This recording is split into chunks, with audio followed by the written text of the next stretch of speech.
വീട്ടിൽ നിൽക്കുമ്പോഴാണ് നമ്മളെ കാണാൻ ഏറ്റവും ഭംഗിയെന്ന് തോന്നിയിട്ടുണ്ടോ? എവിടേക്കെങ്കിലും പോകാൻ നേരത്ത് കൂറ ലുക്കിൽ ഇറങ്ങി പോകുന്ന ആൾക്കാരുണ്ടോ എൻ്റെ പോലെ? അങ്ങനെ ഒരു ഐറ്റാണ് ഞാൻ ട്ടോ. അപ്പോൾ എന്തായാലും നമുക്കിന്നൊരു കല്യാണമുണ്ട്. കല്യാണം കൂടിയിട്ട് വരാം. നമ്മൾ അന്ന് എടുത്ത ലിബാസിൻ്റെ ഒരു ചുരിദാർ ഉണ്ടല്ലോ, എനിക്ക് നല്ല ഇഷ്ടമായിരുന്നു കേട്ടോ അതിൻ്റെ കളറ്. അതൊക്കെ ഇട്ടിട്ടാണ് നമ്മൾ പോണത്. മുടി ഒന്ന് സെറ്റാക്കി വെക്കട്ടെ. ഇത് നമ്മുടെ സ്റ്റോറിലത്തെ പുതിയ സ്റ്റോക്കാണ് കേട്ടോ. ഒരു നെറ്റിപ്പട്ടും അതോടൊപ്പം തന്നെ ഒരു പാലക്ക മാലയും. നെറ്റിപ്പട്ടം എനിക്ക് ഭയങ്കര ഇഷ്ടമായിരുന്നു. നെറ്റിപ്പട്ടം നിങ്ങൾക്ക് ഇഷ്ടമായിരുന്നുണ്ടെങ്കിൽ ഈ കാണുന്ന നമ്പറിൽ എന്നെ കോൺടാക്ട് ചെയ്തിട്ടുണ്ടെങ്കിൽ ഞാൻ അയച്ചു തരാം കേട്ടോ. അടിപൊളിയായിട്ടുണ്ട് നെറ്റിപ്പട്ടം, അതുപോലെ തന്നെ ആ പാലക്ക മാലയും എനിക്ക് ഭയങ്കര ഇഷ്ടമായി. രണ്ടും നല്ല പേളൊക്കെ വെച്ച് ഈ ഒരു ഡ്രസ്സിന് ചേരുണ്ടോ എന്ന് ചോദിച്ചിട്ടുണ്ടെങ്കിൽ നിങ്ങൾ പറയൂ ചേരുണ്ടോ ഇല്ലയെന്ന്. എനിക്ക് മാച്ച് നോക്കാനൊന്നും ഇപ്പോൾ വലിയ കാര്യമായിട്ട് അറിഞ്ഞുകൂടാന്ന്.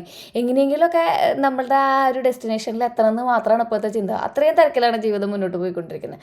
എന്തായാലും നമുക്കൊരു വാച്ചൊക്കെ കെട്ടി നെറ്റിപ്പട്ടം അങ്ങോട്ട് ചാർത്തിയിട്ട് പോവാം. ഞങ്ങൾ പോയെന്ന് കുറുക്കഞ്ചേരി പൂരം കണ്ടായിരുന്നു. എന്നെ പിടിച്ച് എഴുന്നള്ളിക്കാറുന്നത് ഭാഗ്യം. എന്തായാലും ഇതിൻ്റെ ദുപ്പട്ട കാണാൻ അടിപൊളിയാണ് എടാ. ഭയങ്കര മിനിമലായിട്ടുള്ള എംബ്രോയിഡറി വർക്കൊക്കെ തരുന്ന നല്ല സിൽക്ക് പോലത്തെ മെറ്റീരിയലുള്ള ഒരു അടിപൊളി ഡ്രസ്സാണ്. ഇത് ഞാൻ ടാഗ് ചെയ്ത് കൊടുക്കാം. ഇത് നമ്മൾ ഓൺലൈനിൽ നിന്ന് എടുത്തതാണ് കേട്ടോ.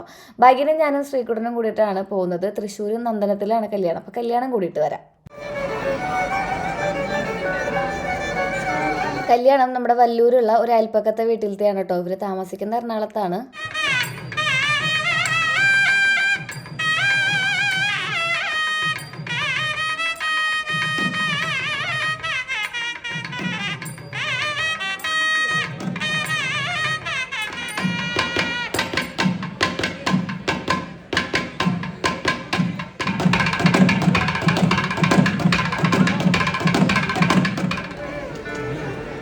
പക്കമേളം കേട്ടാൽ അറിയാണ്ട് ഗുരുവായൂർ അമ്പലവും അവിടുത്തെ സ്റ്റേജും എനിക്ക് ഓർമ്മ വരും. പിന്നെ ഞാൻ അവിടെ അങ്ങ് ഇരുന്ന് പോകും കേട്ടോ. കാരണം പതുക്കെ നമ്മുടെ ആ നൊസ്റ്റാൾജിക് വാല്യൂ ഉണ്ടല്ലോ, അതങ്ങനെ തുളുമ്പി ഇങ്ങനെ പുറത്തേക്ക് വരുന്നു വേണമെങ്കിൽ പറയാം.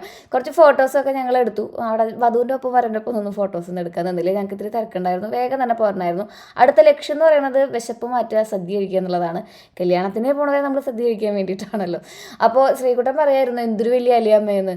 കാരണം ഗംഭീര അലിയായിരുന്നു കേട്ടോ. കണ്ണാസ്വാമി എങ്ങാണ്ടായിരുന്നു കല്യാണത്തിൻ്റെ ഈ ഒരു ദേഹണ്ണ ഡിപ്പാർട്ട്മെൻറ്റ് ഹാൻഡിൽ ചെയ്തെന്ന് തോന്നുന്നു. ബോളിയും അതുപോലെ തന്നെ പാലടയൊക്കെ ഉണ്ടായിരുന്നു കേട്ടോ.